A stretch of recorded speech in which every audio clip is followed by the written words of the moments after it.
Good afternoon, everybody. I hope each one of you is having a great summer. So my name is Jean-Michel Tin, and I serve as a cybersecurity coordinator for the Center of Transportation, Cybersecurity and Resiliency, better known as TraCR. For the first time I was joined today, TraCR is a U.S. Department of Transportation funded National University Transportation Center, led by Clemson University in collaboration with 9 other institutions across the nation. The director of the center is Dr. Masroor Chaudhary. It is now my pleasure to leave the floor to Dr. Chaudhary to begin today's session. Thank you, John. It's my pleasure to welcome Dr. Sabbir Salek to talk about the threats and opportunities from emerging quantum computers. Sabbir presented part one several weeks back, so he could not finish the material he had for the presentation, so we have a part two. So the part two will be all new material that you have not seen before. Dr. Sabbir Salek is a senior engineer at the National Center for Transportation Cybersecurity and Resiliency, or TraCR. He graduated from Clemson University with a PhD and master's. And also, I'm very proud to say he was my PhD student and master's student. So I'm looking forward to hearing from Dr. Salek. Thank you, Dr. Salek. Thank you very much, Dr. Chaudhary. Thank you, John, for this session. Hello, everyone.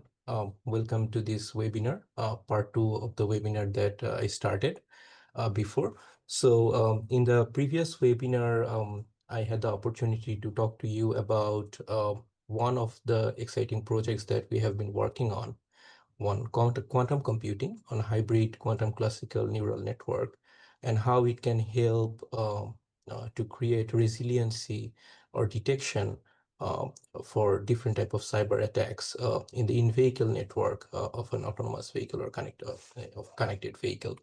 So in today's presentation, I'm more going to focus on the threats of quantum computing as compared to the previous part one, where we talked about the opportunities of quantum computing. So the first project I'm going to talk about is related to a deepfake attack and how we can detect it. And we considered an autonomous vehicle application for that. So in the video, so Tom Cruise is talking about something, although it's not actually him. It's another actor called known as Miles Fisher. And someone created a deepfake video with a Miles Fisher video and make him look like Tom Cruise.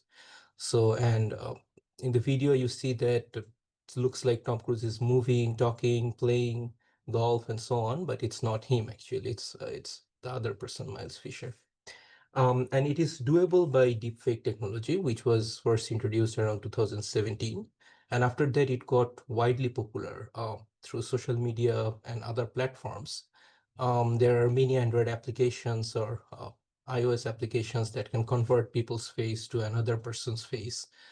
You can create audio, text, fake audio, fake video these days with this type of deepfake technology. You can swap a person's face. You can also change different aspects of the facial expression. You can make a person smile. You can make a person look younger or older. There are all these different sorts of application of deepfake technology. And the research question that we had for this particular project is that how we can bring in this deepfake technology and can it threaten the perception module of an autonomous vehicle, basically making the autonomous vehicle see something different from what it is actually supposed to see. So for example, if an autonomous vehicle is looking at the road and trying to detect whenever there is a traffic sign on the road, it is trying to detect that and maybe follow accordingly. If we can make the autonomous vehicle look at the sign and think that it is something else, then it actually is, then the autonomous vehicle will try to behave accordingly, right? So if it is a stop sign, it will try to stop. But if we can make it look at it and think like, no, it's not a stop sign, it's probably a yield sign, then it would act accordingly, thinking that this is a yield sign, so I don't have to it's not mandatory to stop the vehicle at that point, right? And this kind of thing can create a hazardous consequence for autonomous vehicles if anybody is able to implement this type of technology in an autonomous vehicle's perception module. How he or she can do that, that's another question. But if someone is able to do that, basically what the autonomous vehicle will see is no longer it's no longer true, maybe, right? So it can be a completely different thing than what it actually is looking at. So we started with an idea how we can incorporate this deepfake technology for an autonomous perception system. And the application that we chose was a traffic sign recognition application. A very simple application where the autonomous vehicle is looking at the road, and maybe it has a semantic segmentation, or it has some sort of object detection where it localizes whenever there is a traffic sign. It understands that this portion of the image is the traffic sign, and then it crops that part of the image and sends it to the traffic sign classification system, where basically we have an AI model that is able to classify that particular traffic sign, whether it is a stop sign, whether it is a speed limit sign, or whatever. So we wanted to see how we can alter this perception, whatever the autonomous vehicle is seeing. And what we did is we developed this module, which we call a deepfake module, that is based on generative adversarial network, that basically alters the image that is being fed to the traffic sign classification system of an autonomous vehicle. So if the autonomous vehicle is looking at the road, and for example, it is looking at a stop sign, we feed that image, that cropped stop sign image, to the deepfake module, and then the deepfake module, with the help of a generative adversarial network, it generates a different sign than the actual sign. So if it was in reality a stop sign, it will create anything other than a stop sign. And then it will feed that image to the autonomous traffic sign classification system. And then the autonomous vehicle will think that, okay, this is not a stop sign anymore. This is something different.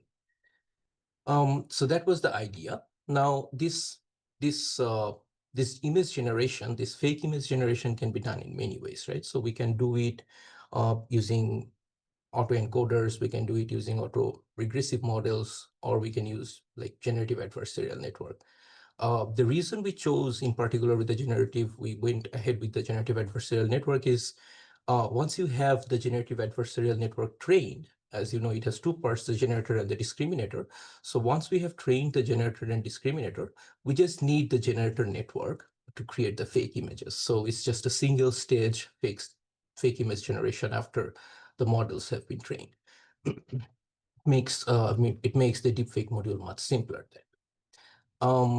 However, the problem that we have to face is that whatever image in reality we are looking at, we have to create a fake image of a different type of traffic sign class. So if we are looking at, for example, at a stop sign, we don't want to create the fake image of a stop sign, because if we create the fake image of a stop sign, then the autonomous traffic sign classification system will still think that this is a stop sign, and that will not align with the attack motive, right?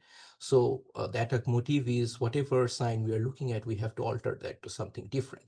So what we did is after we have trained the generator and the discriminator, we took the generator and followed a more like a deterministic approach, where we generate a traffic sign class that is entirely different from the input traffic sign class.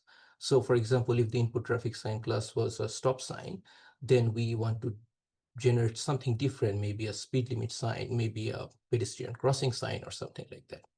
And the way we do that is, as you know, the generator requires an input latent vector, right, to generate an image. And that input latent vector comes from a latent space where all these different type of object classes that we have, they are kind of having an overlapping distribution. And from that overlapping distribution of the latent space, we pick one input latent vector, and if we feed that to the generator will create an image that is corresponding to the input latent space representation. So the trick here is to pick a input vector that will not create a stop sign for this example, right? So how we do that? So the way we did that is we developed an optimizer. So the optimizer basically tries to maximize the difference between the input image and the generated image. So the input image, say for example, is a stop sign. We want to develop a fake image or generate an image that is most different from the input stop sign image when we compare pixel by pixel. So we did a pixel by pixel comparison, as you see in this equation. And then we have a random number initiator that creates a random seed. And for each of the random seed, we keep generating fake images. And we compared those fake images with the original image that was fed.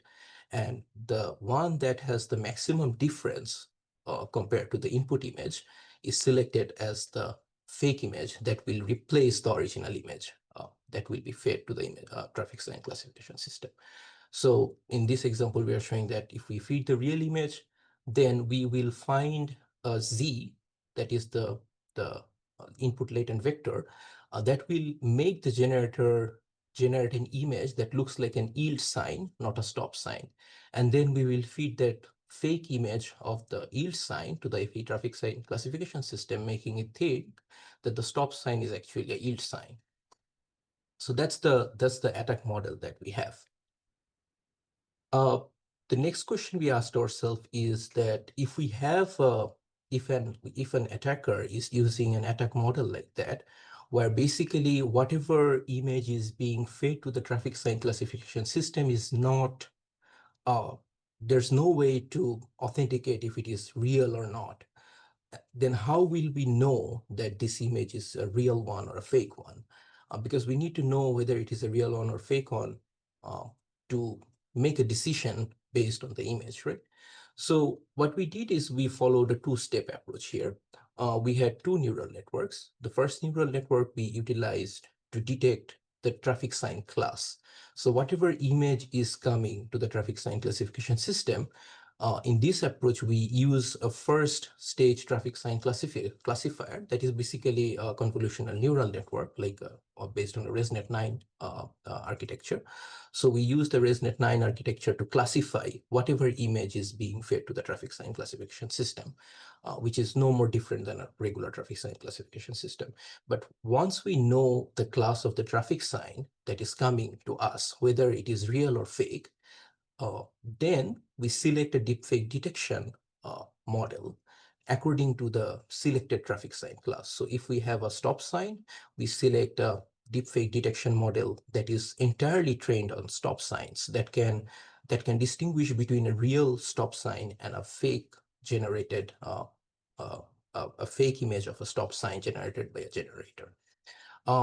Similarly, if it is, say, a speed limit 45 sign, we will select a speed limit 45 deepfake detection model that is entirely trained on speed limit 45 detection. So it can distinguish between a real image of a speed limit 45 and a fake image of a speed limit 45.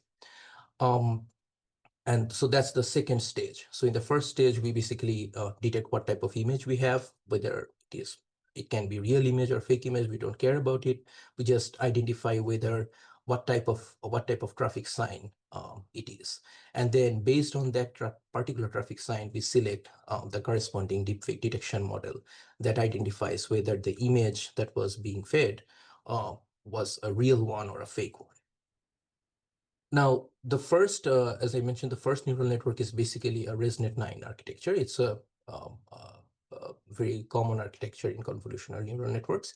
The second stage, however, we considered utilizing a hybrid quantum classical approach to see definitely if we use a classical convolutional neural network, there are many powerful classical convolutional neural network that we can use that will perform extraordinarily well compared to maybe quantum models.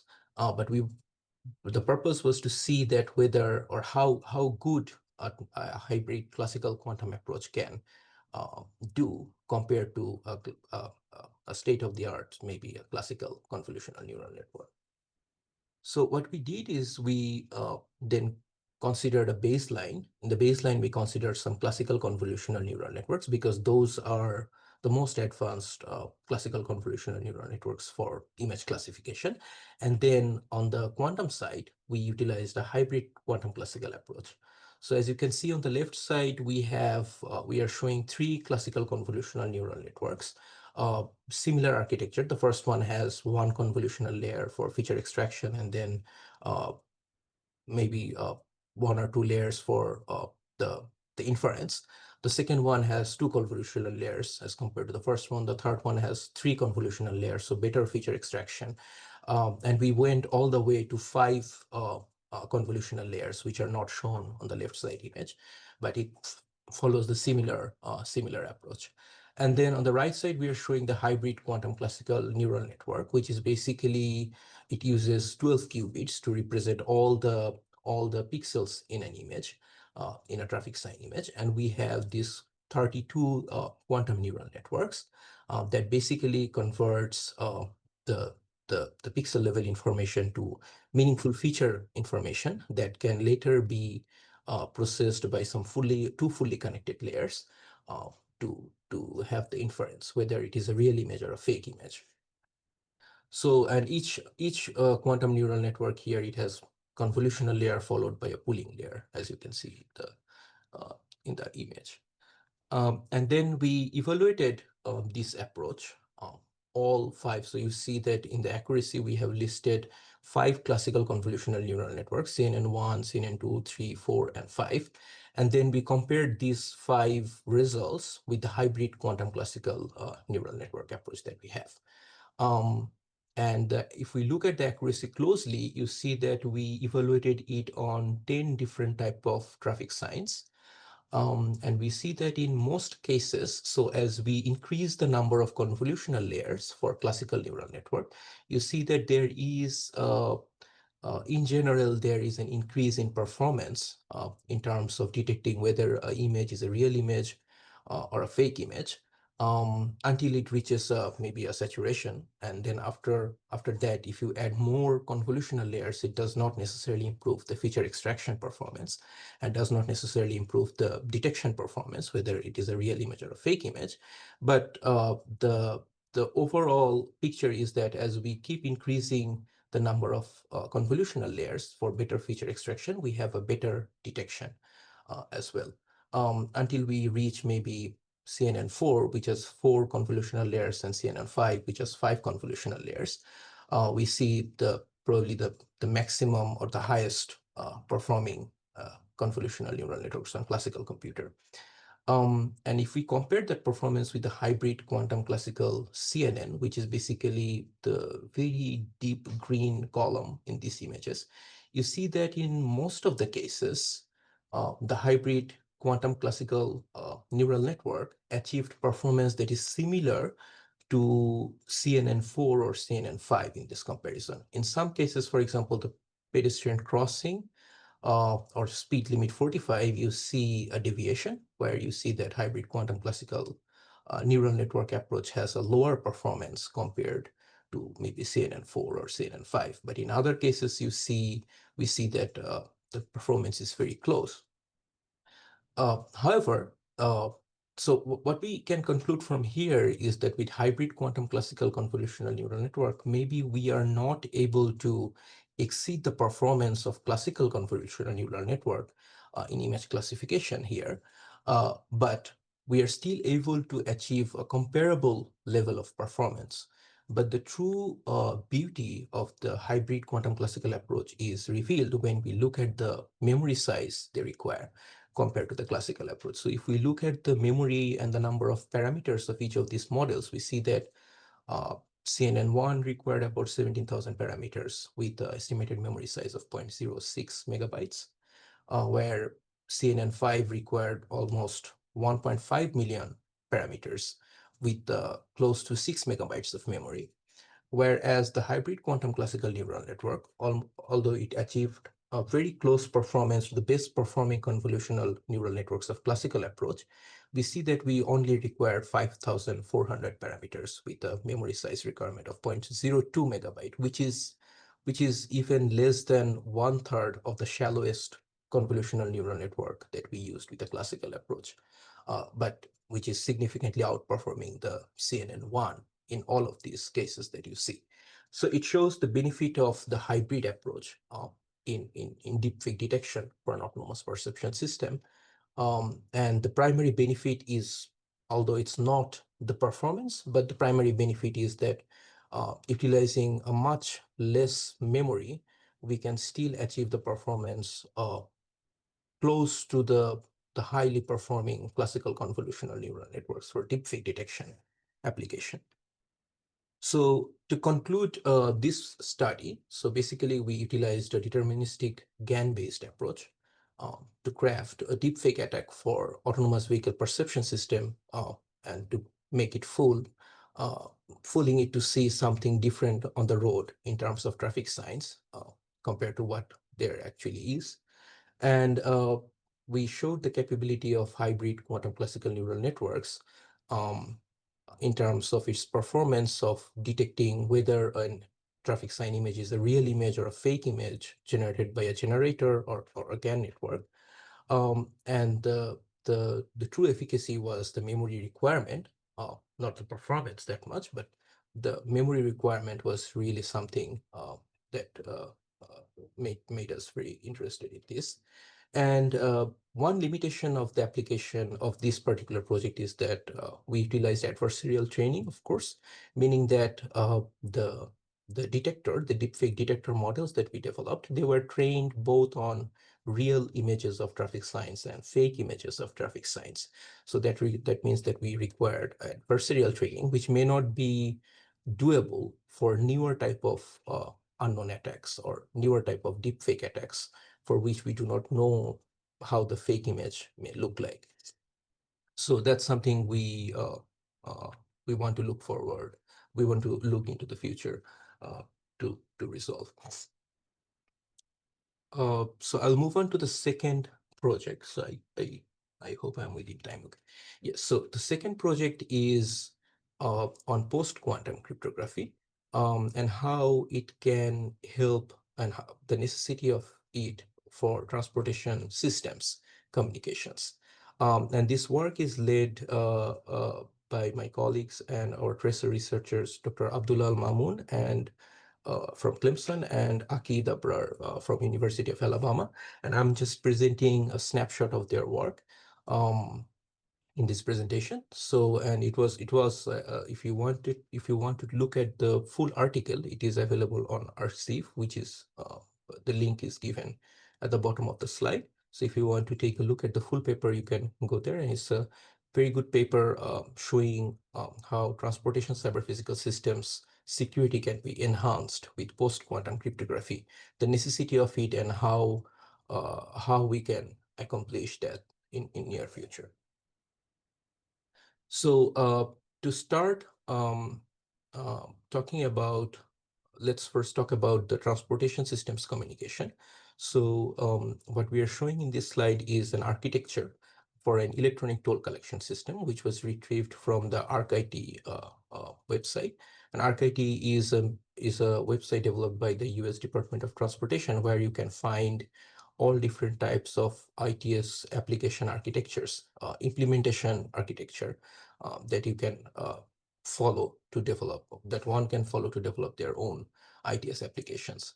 And it includes different type of communication, what messages are communicated between different entities, whether it is a field device or a center, or it is a human being on the road with a device. So it provides a detailed architecture of the data communication that is going on between all these different entities. And it also defines the level of security in terms of whether you can communicate just the clear text, or you need to encrypt it, or you need to authenticate it. So that type of requirement is also specified on this website for each and every architecture that they have presented. So for example, in this image, we can see that the arrows that are in the black color, those would not require any sort of authentication, because maybe the data is not that important in terms of authentication. And you can send it as is rather than encrypting it with an encryption scheme, because maybe it doesn't have enough information that needs to be secured or that needs to be kept confidential, as compared to the red arrows that you see. So these are more like information that are needed to be protected from getting revealed to the public. So those information are required to be encrypted, right? So that can include, for example, if in an electronic toll collection system, if a vehicle is trying to establish a communication with the payment administration center, maybe the vehicle is trying to set up the user accounts and providing maybe some credit card information or some payment information to the payment administration center, and the payment administration center is in turn checking with the bank or some other entities to see whether it can charge the vehicle for the required amount of toll. So those kind of information are definitely confidential, and we need to protect those by encrypting them, and sometimes also authenticating them, making sure that we are receiving the information from an entity that is claiming to be that entity. So there are these different type of different levels of security that we have to make sure we can provide in an ITS application. So that clearly requires some encryption schemes to be in place that we will use to encrypt the message with, right? So traditionally, the commonly used cryptographic schemes that we see are of three major kind. One is the asymmetric key cryptography, as you know, another one is symmetric key cryptography, and another one is basically a one-way encryption with hash functions. So in an asymmetric key cryptography, there are public key cryptography, and there are digital signatures. So digital signatures basically is a more advanced level of public key cryptography, where you use not just the private key and public key to create, to encrypt and digitally sign the document, but also you use a one-way hash to make sure that you are preserving the integrity of the message, and the recipient can verify whether the message integrity is preserved or not when he or she receives it on the recipient end. In the asymmetric key cryptography, there are essentially two keys, as we know. One is the public key and another one is the private key. One is distributed to the public, another one is kept secret at the recipient end or the sender end, depending on the type of application we're looking at. And then we have the symmetric key cryptography, where we basically have one secret key that is shared between both senders and receivers side, and both of them utilizes this key to encrypt their messages. There are hash functions that is basically, as I mentioned, this one-way encryption. So if we perform the encryption, it cannot be reversed. Basically, these type of things are used to check the integrity of a message. So if you want to make sure that whatever message you received was actually sent by the sender, a way to do that is using hash function, that you produce the hash function of produce the hash text of the actual plain text using a hash function, and then you send both the hash function and the hash text to the recipient. So on the recipient end, when the recipient is able to decrypt that message and recover the plain text, he or she can again use the hash function to create the hash text and compare it with the actual hash text that you have provided to make sure that these two are matching, making sure that whatever the plain text was that you were supposed to send to the recipient is what the recipient received. So basically making sure that the integrity is preserved. Now, with the evolution of quantum computers, there have been some algorithms that we are hearing very often that can threaten the landscape of our current cryptographic schemes. And one of them is the Shor's algorithm, another one is the Grover's algorithm. So these algorithms themselves may not be something to be very scared about with classical computers, but with the advent of quantum computers, they can be really, really powerful and make us think twice about the cryptographic schemes that we are using in today's communications. So for example, the Shor's algorithm, it's basically a prime factorization algorithm. It can factorize large integer numbers into prime factors. And that can help breaking traditional cryptographic schemes that are asymmetric in nature, for example, the RSA or the elliptic curve cryptography. And then there's the Grover's algorithm. The Grover's algorithm is more like that speeds up the database searches. So you can search whether when you are doing maybe a brute force approach, it can significantly reduce the search space. And that can be used to make a search very efficient so that you can break different symmetric key cryptographic application, maybe based on advanced encryption systems or SHA. So it reduces the brute force search time using the Grover's algorithm. So these two algorithms, when combined with the quantum computers that we might have in the near future, can be extremely powerful in a sense that they can break the current cryptographic schemes, and any information that is being sent through our phone or through our any connected devices, those things can be decrypted, and the critical information, maybe the personally identifiable informations, can be leaked to people with malicious intent. So these are extremely, extremely important these days. Most of you know about them, I guess. But how they affect the cryptographic algorithms that we typically use these days. So in this table, you see that the first two columns are on AES, so symmetric key cryptography, and the hash function. So we see that with the advent of the Grover's algorithm, and if we utilize the quantum computers, AES or SHA with lower output or lower key sizes are no longer secure. So we need to have larger key sizes for AES encryption, and we need longer hashes for SHA-2 or SHA-3 to make sure that they are safe against the quantum attacks. As compared to the other asymmetric or public key cryptographic system, we see that they are no longer secure due to the Shor's algorithm, because now you can basically if you have a quantum computer powerful enough, you can break RSA algorithm using the Shor's. You can break the RSA encryption with the Shor's algorithm by factorizing the keys, right? So those are no longer secure, although they are heavily used in almost all type of communications that we have these days. So there's a dire need to think about how we can have an encryption scheme in place that will protect our communications from quantum attacks.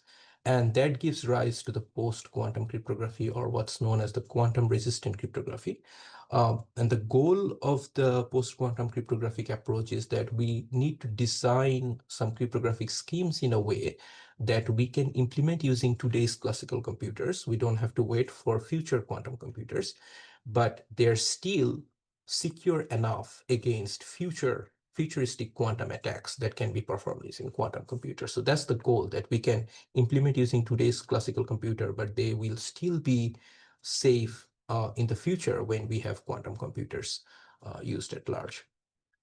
And in line with that goal, so the National Institute of Standards and Technology, NIST, has started this standardization process since 2016 and has already standardized 3 schemes by August 2024. 2 PQC schemes are still awaiting standardization, and 3 of them are still at the 4th round of evaluation, where they're checking whether they can be broken or not. And we need to shift our attention immediately, transitioning to post-quantum cryptography, because it has already shown by different researchers that quantum computer can actually break our current cryptographic schemes. And research has showed that with a 2000-bit with a 2000-bit qubit system, you can actually break an RSA 1024. And also there can be secure now or decrypt later type attacks that can be performed by nation states, where they are basically storing all encrypted communication that we are having in these days. And maybe later, when they have access to quantum computers, they can basically decrypt all these saved encrypted messages and reveal the secret information within them. So that's another very dangerous outcome that we can have from a threat that we can have from quantum computers. And also any shift to new type of technology takes some time, right? So if we even start deploying new cryptographic schemes, to be able to have that deployed at large, we need at least more than 10 years. So it is the right time to start looking into this type of post-quantum cryptographic schemes and think of how we can incorporate them within our application domain, which for our case is the transportation systems. And if we look at the current, the current different public and private agencies, we see that they are also putting a lot of effort on transitioning to post-quantum cryptography. As we see in this slide, Chrome has already switched to NIST-approved MLKEM quantum encryption. Zoom, on which we are having this meeting today, they're adding the post-quantum end-to-end encryption in video meetings, and Apple adds the PQ3 quantum resistant encryption to iMessage, securing the iMessages as of February 24, 2024.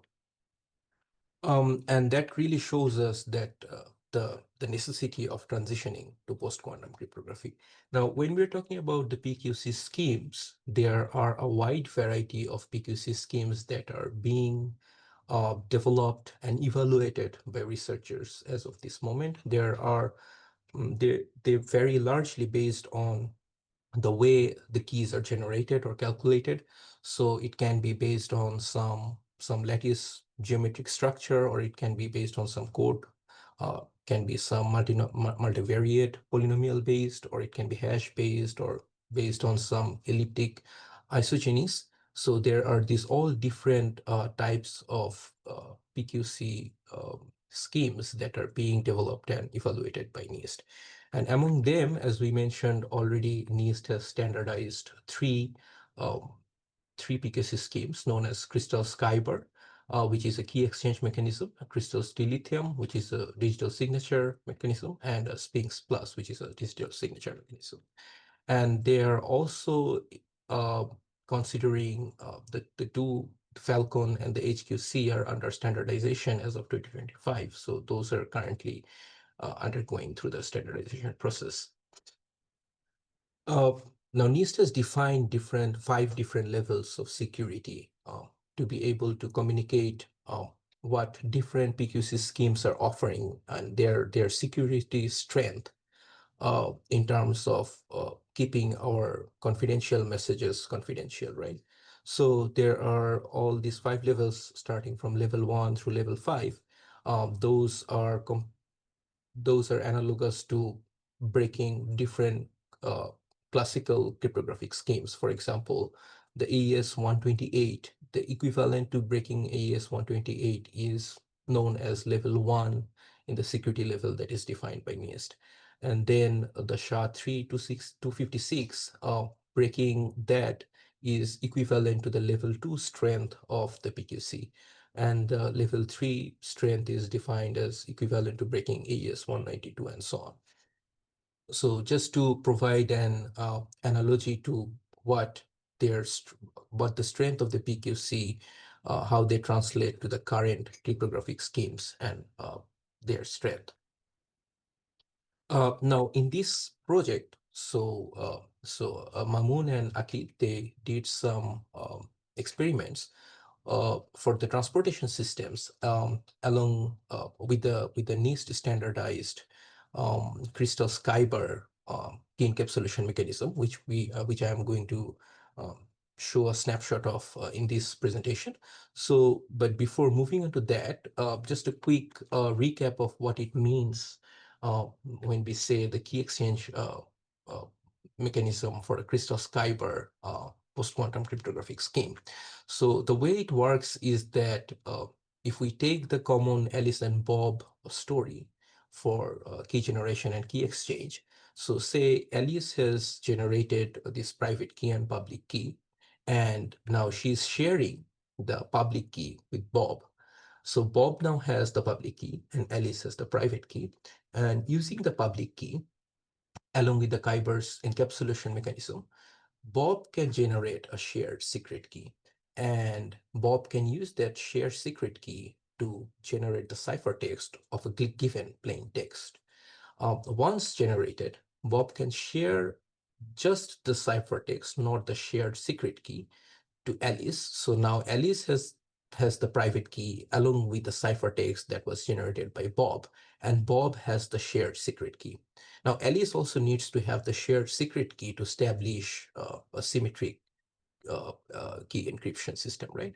So when Alice uses the Kyber's decapsulation algorithm along with the private key and the ciphertext that was sent by Bob, Alice can derive the shared secret key. And now both Alice and Bob has the shared secret key, which they can use for their further communication. The beauty of this approach is that if you look at it, the shared secret key has never been revealed through communication. Alice only shared the public key to Bob, and Bob only shared the ciphertext with Alice.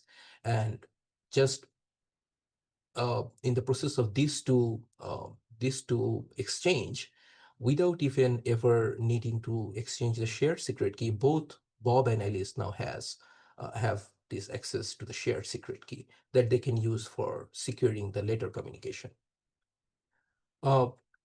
So what we did is we considered 4 different scenarios for evaluating the Crystal Kyber performance.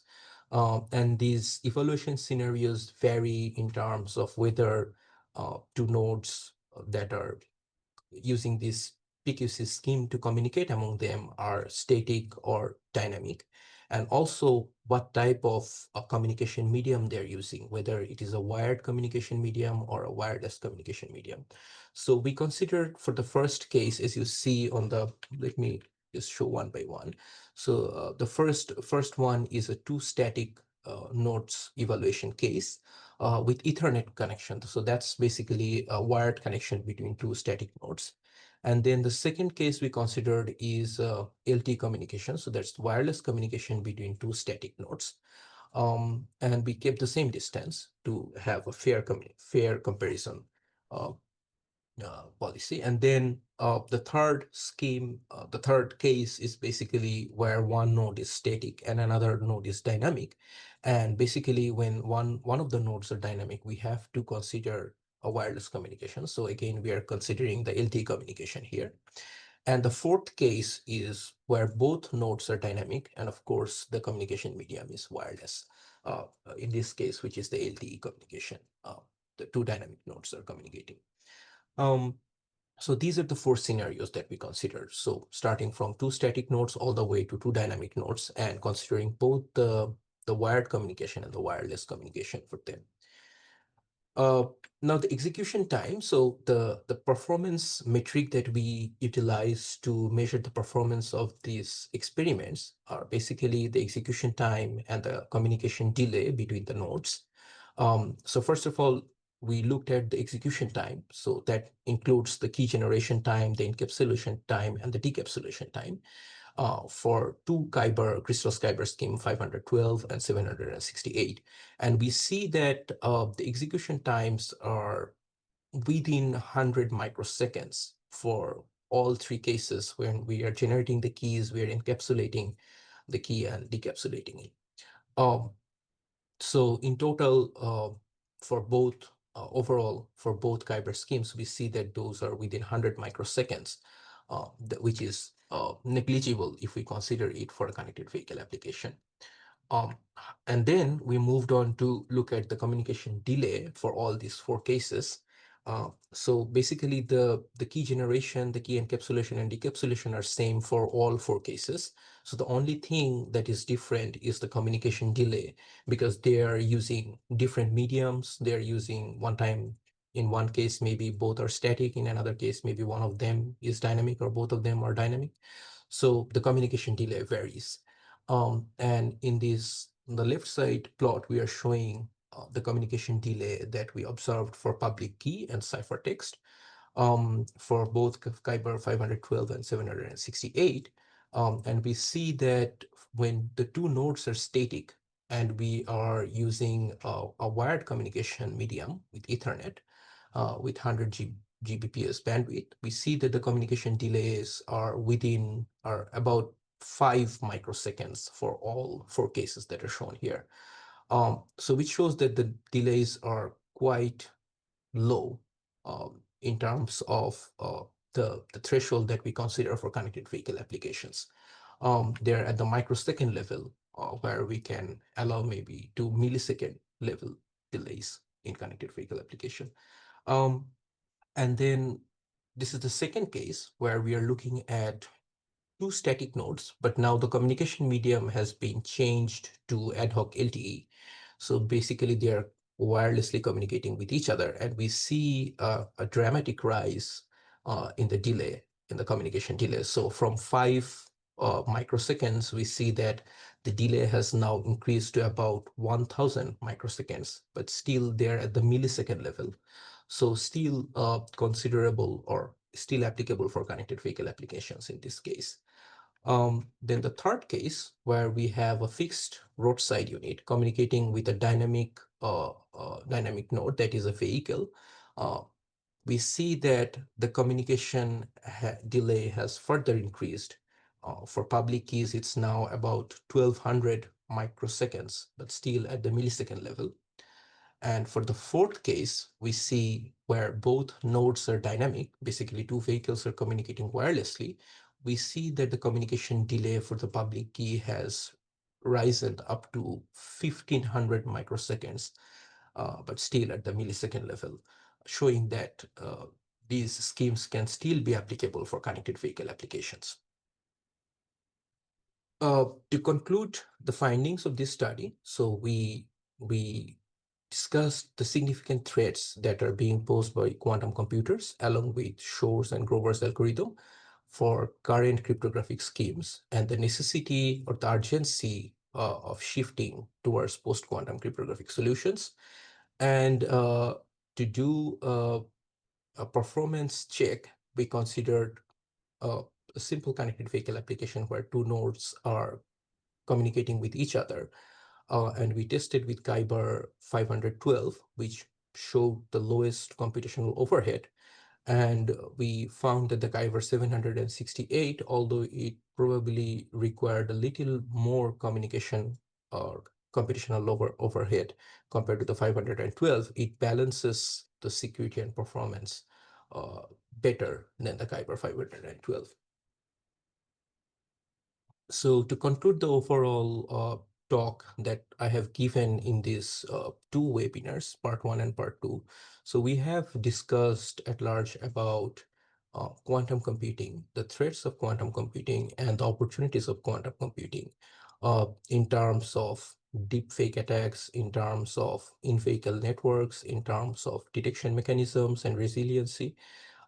So kind of showing that the future where we will have these quantum computers available commercially are not very far, and we are already able to develop quantum-inspired or quantum classical hybrid solutions for our transportation systems applications, and they can be beneficial in terms of better performance, they can be beneficial in terms of lower memory requirements, um, and so many other aspects.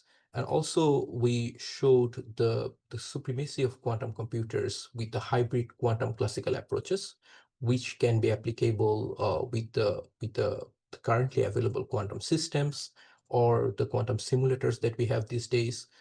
We can still harness the quantum supremacy in as of today with this kind of approaches. And we talked about the urgent need to transition to PQC schemes and how it relates to transportation systems and other critical infrastructure communication. With that, I conclude my presentation of today, and I would like to take any questions. Thank you very much. Great presentation, Dr. Salek. Thank you very much. So now I leave the floor to the audience. If you have any question, you can type it in the chat box, and I will relate to Dr. Salek. So while you're doing, I have a question for Dr. Salek. Dr. Salek, in the PQC presentation, you mentioned your conclusion. So second set of conclusions were fine. You show the analysis, but the first conclusion, quantum computers poses significant threat to encryption in transmission systems. So what was the basis of that conclusion? Did you do any analysis or yeah? No, I didn't do any analysis, sir. No, I know, but but was that done in that research or?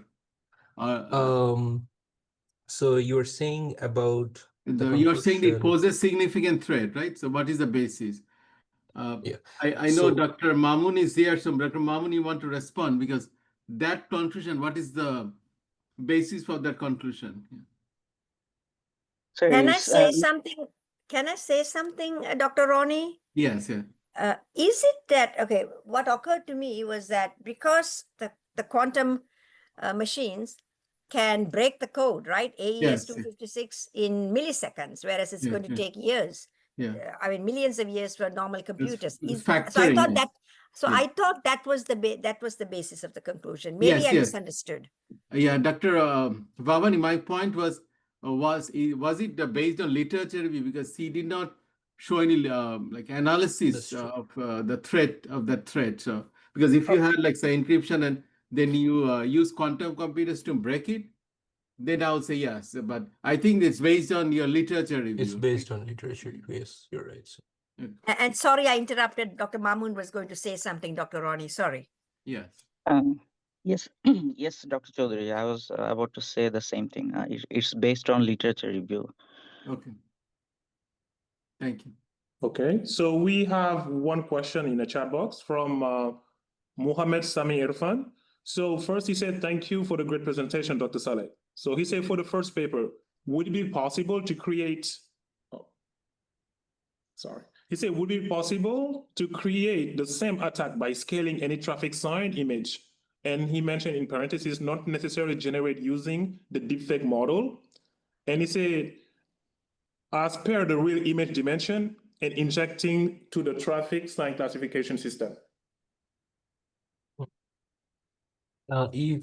Let me know if I don't understand the question correctly, but what I'm understanding is the question is whether we can do it with images of any size. Is that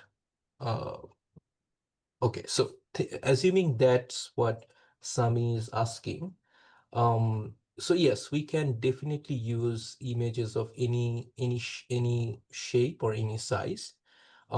For our purpose, we utilized a data set, and because we were developing the models and the neural network models require a fixed architecture. So for our case, we resized all the images to 3 by 32 by 32.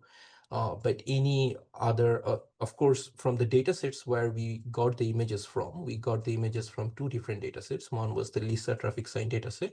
Another one was the mapillary traffic sign data set. And we considered the US traffic signs only. If you look at those data, you will see that the images are of different sizes. Maybe in terms of the number of pixels or the number of color channels they are different. Some are grayscale images, some are color images, some are maybe 10 by 10 pixels, some are maybe 320 pixels, and so on. So those were of different sizes, but to be able to utilize one particular approach or one particular train model, we resize them all to the same size and same number of classes so that we can utilize the same models to process them. I hope that, okay. So what you are doing, you're saying deepfake, but just by scaling, can you just same attack like what you got from deepfake? That was his question. Okay. Yeah. All right. Scaling meaning if it is, I'm not sure what Sami is trying to say by scaling. Is it like if we can perform the attack on many different traffic sign images or different sizes of images? Either of them, the answer is yes, we can.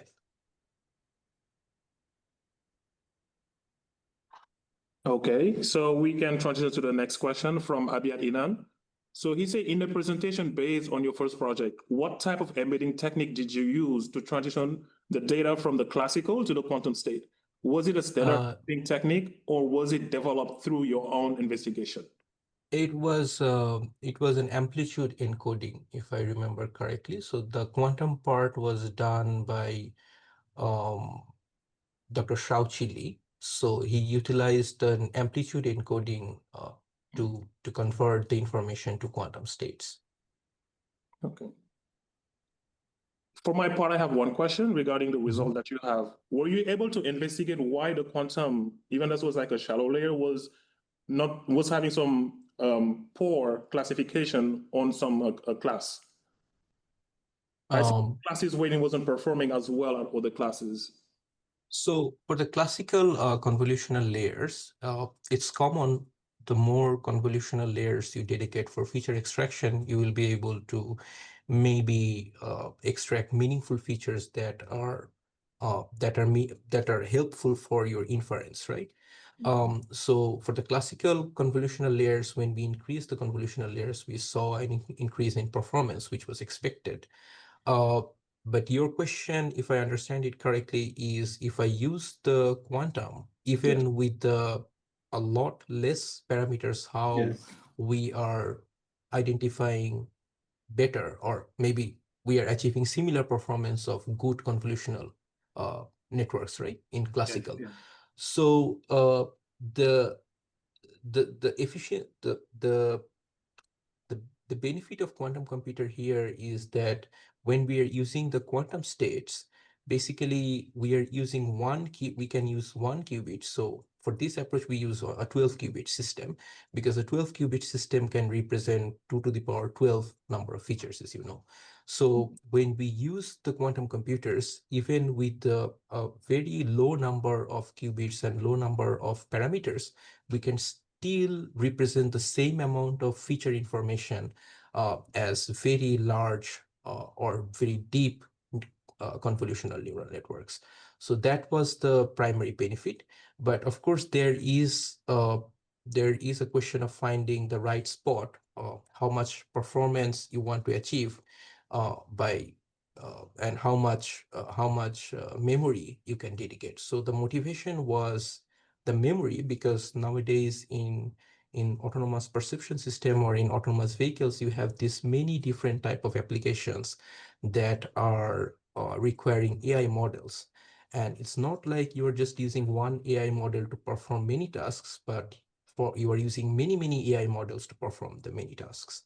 So the less memory you can allocate for each of the tasks is the better. And that was the motivation behind using a quantum approach, because we knew from the very beginning that we may not be able to beat the performance of the state-of-the-art classical convolutional neural networks. But even if we cannot beat them, can quantum computing has something that can be more beneficial, not just the performance-wise, but also looking at the memory side. And we saw that, yes, with the quantum, with the integration of quantum classical convolutional neural networks, we can actually require a significantly less number of parameters to still capture the same amount of feature information that we require to yield a good detection performance for deepfake attacks. Okay. And I have one last question, and thank you, good answer. To follow up with that question, for someone who's trying to do some hybrid quantum image classification or any type of quantum research, and with AI, quantum AI, when it comes to the circuit that you have to pick, because I know the amount of qubit that you can take, you can have multiple combination of circuit. So what parameters should you be based on in order to pick the right circuit? Because it can be very, I just say quantum very stochastical, but to have a better output, what do you base on to pick the circuit that you want to pick in order to have a result that you were trying to attain? That's a very good question, and I don't have a good answer to that. I guess for our case, what we did is mostly trial and error type. Okay. trying different combinations, but I'm not aware of a right approach that in this approach you can identify what type of architecture will give you the best performance. For our case, it was mostly trying with different options, different number of qubits, different number of entangling architecture to find out like what would provide the best performance. Thank you, Dr. Salek. Well, I think we're running out of time right now. If we don't have any more questions, and I think we can. Dr. Chaudhary, you don't have anything to say? No, thank you so much, Dr. Salek. It was wonderful. Thank you. Thank you, Dr. Chaudhary. Thank you, Thank you, John. Thank you everyone. very much, everyone. Very, very good talk. Thank you. Thank you very much. Thank you, Dr. Bhavani. Thanks. Thank you very much, Thank Dr. you. Salek.